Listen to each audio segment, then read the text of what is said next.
I'm here today to talk about Vue.js and how you can use some AI capabilities with it.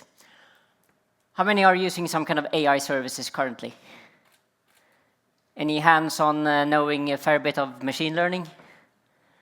Oh, good, I barely know any myself. I'm not here to talk about machine learning at depth, but rather how we can use the capability. So what do we mean when we say artificial intelligence? Well, it's a fancy word. It's a fancy word because underneath machine learning is what really happens. Most of us, when we hear the word AI, we think like, you know, an Austrian with a bad accent and trying to kill someone, right? That's not really where we're at. So I'm kind of happy about that for now. You never know, right?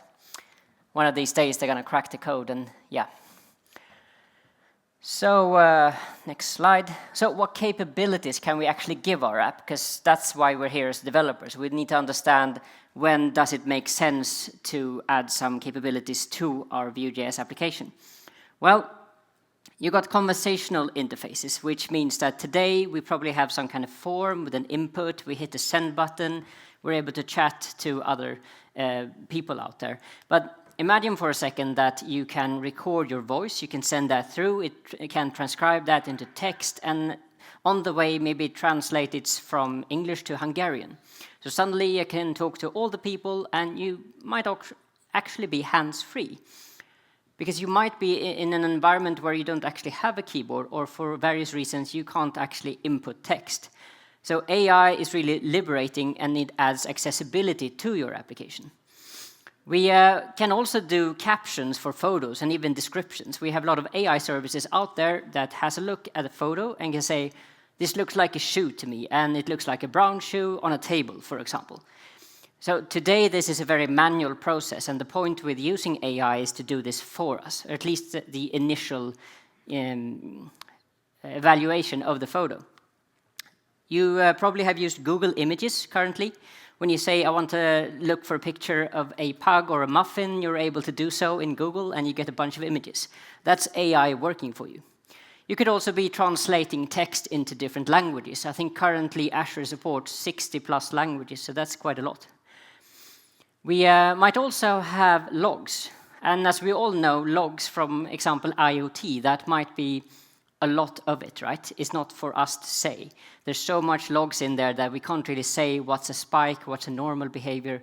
That's why we use AI to see these kind of patterns in the logs and tell us, well, this is an anomaly, this is unusual. Right. I usually talk about different layers when it comes to AI and machine learning, so we kind of understand the broader context of things. When it comes to the outer layer, we call that artificial intelligence, and it really feels like it's automatic, like it's working for you. How many have some kind of camera on a mobile?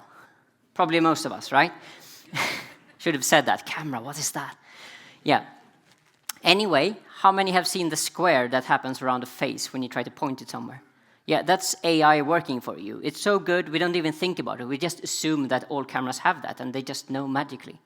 Then we have the inner layer, where it actually does some useful work, and we call that inner layer machine learning. This is where math happens, a lot of neural networks and those kind of really exciting concepts. Or if you're a developer, you're like, don't know if I want to be here. And of course, there is an inner layer for machine learning that we call deep learning. This is if you're a data scientist and you want to really understand at depth what goes on. This is as far as I'm going to go theory-wise. 3 really good words to try to Google if you want to learn more. But let's talk about the difference between programming and machine learning for a second, because it's not actually that different. It's just a matter of perspective. So with programming, we have an algorithm and we got data. We have an algorithm that we have created, we have some kind of input data, and we end up with an answer, right? That's fine, we understand that. That's high-level programming. What about machine learning? Well, it's more of a reverse engineering process, because we already have the answer, we have some kind of data, and we work backwards, and what comes out at the other end is an algorithm. Now, with machine learning, you don't call it an algorithm, but rather a model. That's what they mean. So if someone is smart enough to tell you, well, I have this model, just think algorithm, and you're on the same page. So when it comes to artificial intelligence, I like to divide it up into 3 different categories: the easy category, the medium category, and the hard one. As developers, we tend to be on the easy side of things. This means using existing services. With medium, we tend to need to do a bit more work. So imagine, for example, you got an image service that's really good at identifying people, but it can't really tell that it's you. This is where we need to step in. We need to bring it some training data and make it more specialized. Now, on the hard level, there is nothing. We as developers, we can't even begin to fathom what we need to do at this level, because it means finding the right algorithms, construct a model, collect a ton of training data. So easy and medium, this is really where we want to go. That's the sweet spot for us. So in easy level, we use an existing model. We never touch the model because we have a service on top of it. On the medium level, we have an existing model, but we do change it by adding data to it. And as I said, the hard level, we don't have a prayer. We don't have a chance of knowing what goes on here unless we go to uni and study for 5 years, right? In Azure, we call this offering cognitive services. It is called something else if you use AWS or Google. Most cloud providers today have some kind of intelligent service that works for us.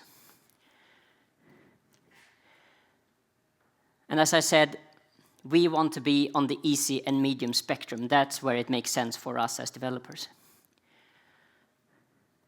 Oh, a bit fast.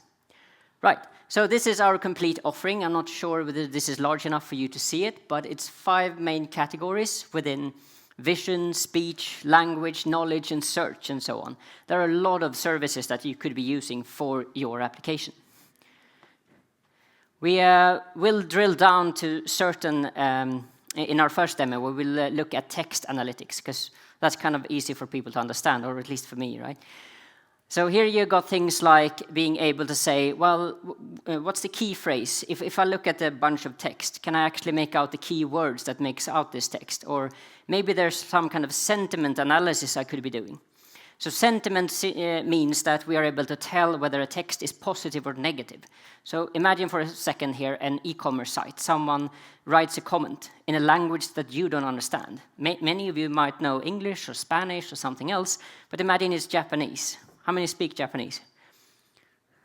Not a single hand, I believe. So if you got a comment in Japanese and you don't know whether that's positive or negative, but you still want to be able to act whether it's negative, because it tells you that this product, there's something wrong with it and there's something you need to do. So that's sentiment analysis for you. Right, we are approaching our demo, but I just wanted to give you a heads up. What does it mean to actually use one of the services? We are developers. We want an endpoint, am I right? And that means we need a base URL, we need some kind of sub-URL, we need a verb in HTTP, and of course we need an API key, because usually these services cost money, right? Or they want to restrict you somehow. What I wanted to show you in this upcoming demo is that it consists of 3 different parts, which is our Vue application, our Node.js backend, and also our resource in the cloud, our cognitive resource or service.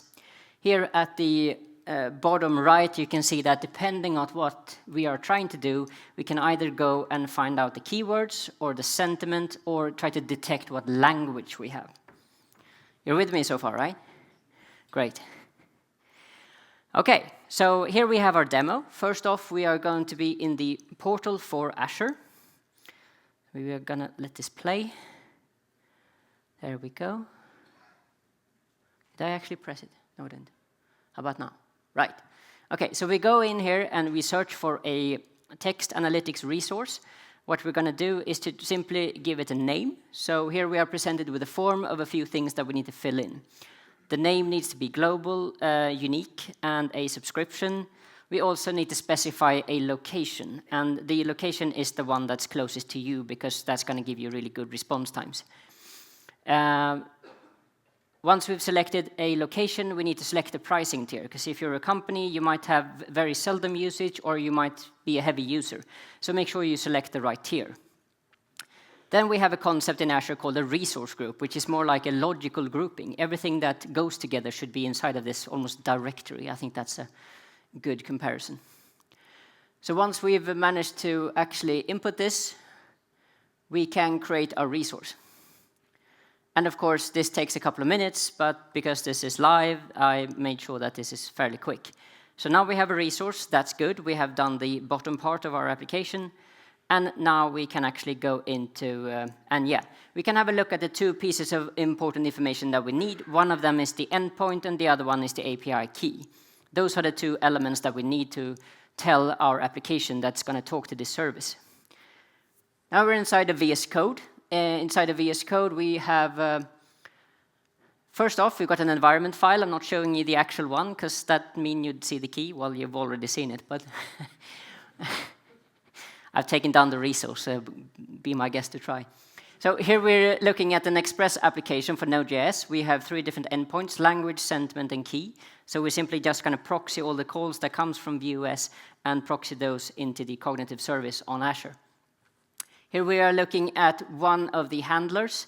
We have a URL, and we also have some input in the form of JSON. So once we ask that question, we're able to respond with some kind of JSON back, because this is Express. And here we have the other one, the language handler, and it's very, very similar because it does the same thing, right? Some kind of URL, some kind of input. Obviously, that input is different depending on what I'm trying to do. Here is the request, generic request thing. And as you can see, we have 3 different sub-URLs depending on where we're trying to go. We are filling in the API key, and we are also specifying application JSON. Pretty simple stuff. So once we're in here, once we've specified everything, it's actually time for us to, I believe, power up the backend service. Yeah, first we have a little nice look at all the different inputs. So here we have the input for languages first, and after that, that was key phrases, I believe. Pretty simple JSON. It's just a documents property with an array, and we just send in the data. Now we have a backend that's up and running on port 8000. Next up is starting the Vue application. It's not pretty, doesn't have Vuetify or anything like that, so it's, well, it's functional. Let me tell you that much. So here we're looking at 3 different menus: detect languages, detect keywords, and sentiment. So we're clicking detect languages, and it's able to tell us what these different input sentences are. English, Spanish, and simplified Chinese. Next, we want to analyze keywords, because that's worth doing. Imagine that you have some kind of search engine that you're able to know what the users are actually talking about. So you can group that by keyword. Here you can see in the first sentence they are talking about Xbox and resolution. In the other one they are talking about, well, mobile, I believe. And in the last one they're talking about a hotel. Lastly, we have sentiment, and this is whether it's positive or negative. So this first value here says 0.96. 1.0 means 100%, so 96%, that is very, very good. Someone is super happy. The other one, they are not very happy at all. That's 2%. Whoever it is, they're yelling at us. All right? Okay, so that's actually the demo I wanted to show you. I got a second demo after this. But that looks like it kind of works, right? But sometimes the services you are being given are not good enough. What does good enough mean, or rather lack of it?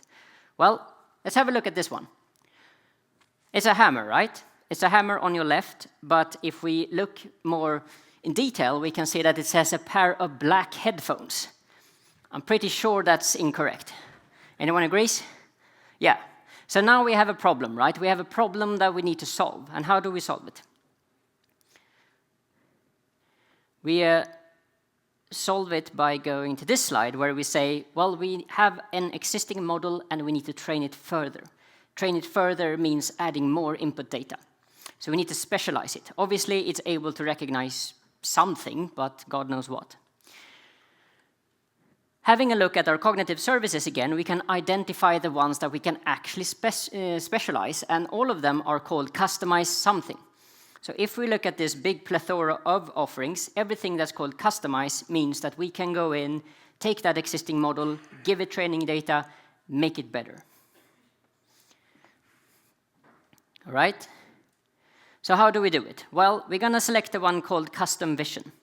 That means we're going to take an image algorithm and make it better, more specialized. These are the steps that we need to take. We need to add training data. We need to tag each of the training images and then we need to press train model. This will create a concept called an iteration. So this is just a saving point in time. So if you train after that, that's going to create a new iteration and so on. Lastly, when we are done training, when we feel confident, then we can call our endpoint. This is where we come in as developers.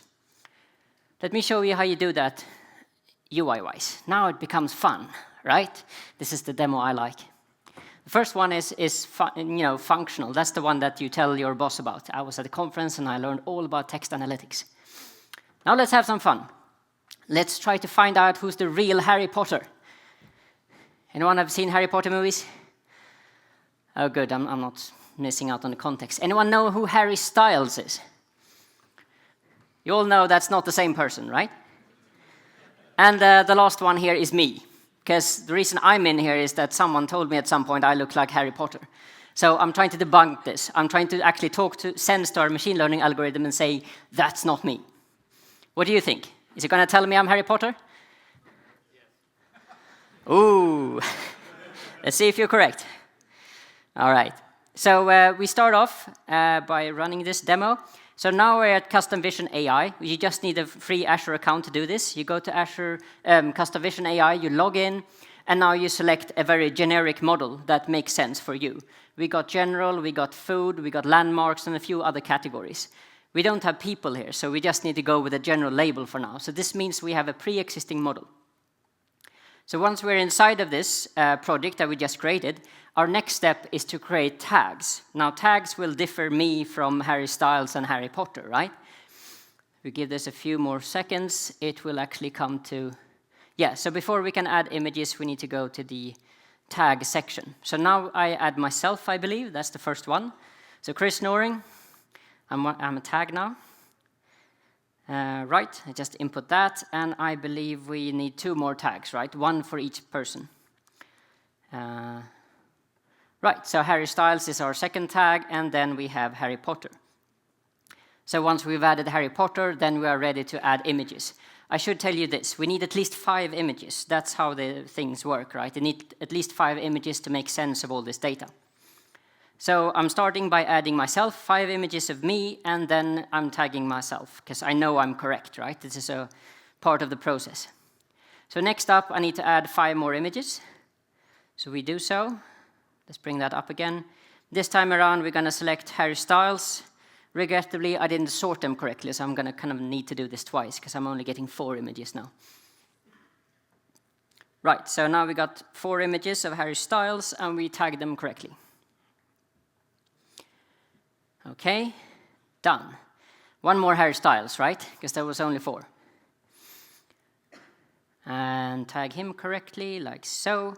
And lastly, we need to upload 5 images of the actual Harry Potter. You're excited, I hope, right? See if this machine learning algorithm is somewhat smart. The answer is yes and no. All right. So we take 5 pictures of Harry Potter, we tag him correctly, and now what? Okay then, we got 15 different images, 5 images of each tag, and we do quick training. At this point, we have created something called an iteration. This is the saving point for every time we press train, and let's just stay here for a second. We have 2 different concepts here that's interesting to know about. One is called precision, and the other one is called recall. This is all about, they mean different things, but they're similar what they mean. So one of them means that of all the tags that you should have predicted, how many tags did you actually predict? Versus, okay, you predicted XYZ tags, are those correct? What's the likelihood of all 3 of them being correct? So now we kind of understand that our model does something. Let's go back and roll this. So it's very confident. You see that, right? It says, I'm 100% sure that I'm sure. I don't know about you, but 5 images on a machine learning algorithm, that is being very, very sure of itself. All right. This time around, we can do a quick test. So we hit quick test, and we take a picture of me that we haven't trained it with. So this is like a separate image when I Googled myself yet again. Anyone Googles themselves? Few hands, right? Good. The rest of you are not honest. Yeah. All right. So what does it tell us? I took a picture of me, and it tells me it's 100% sure it's me. That means I'm not Harry Potter.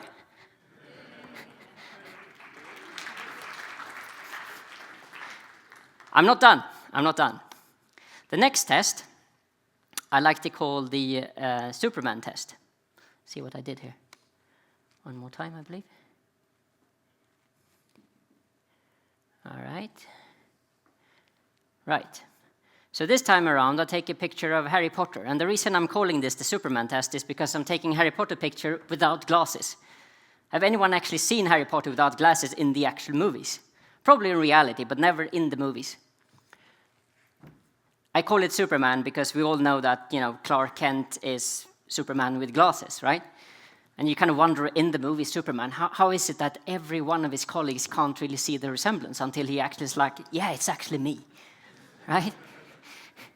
So let's try it. Let's see if this machine learning algorithm is smarter than the cast of Superman. All right, and it is 99% Harry Styles.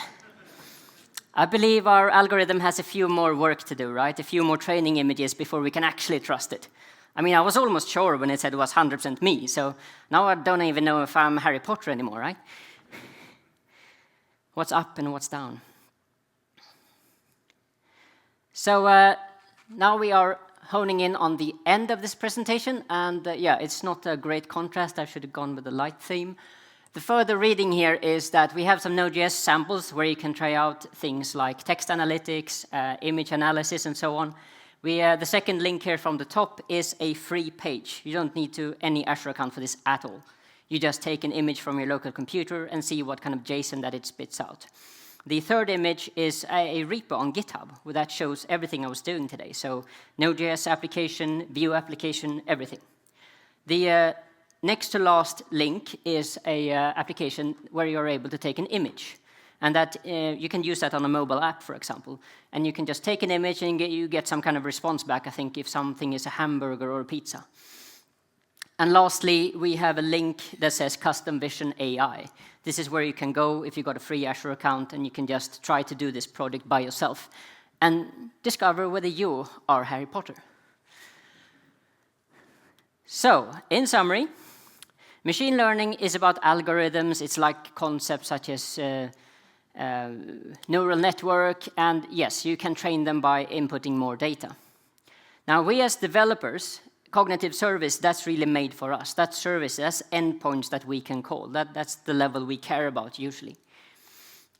We can also improve the model as developers. I didn't show you today, but there is actually a train endpoint that you can call, so you don't have to be selecting all those images from your computer. You can actually do so with an API call. And I don't look like Harry Potter, according to ML, but that's a win, right? And lastly, when Harry Potter grows up, he becomes Harry Styles. Don't think even Harry Potter knows that. Oop, way too quick. So thank you very much, everyone, for listening.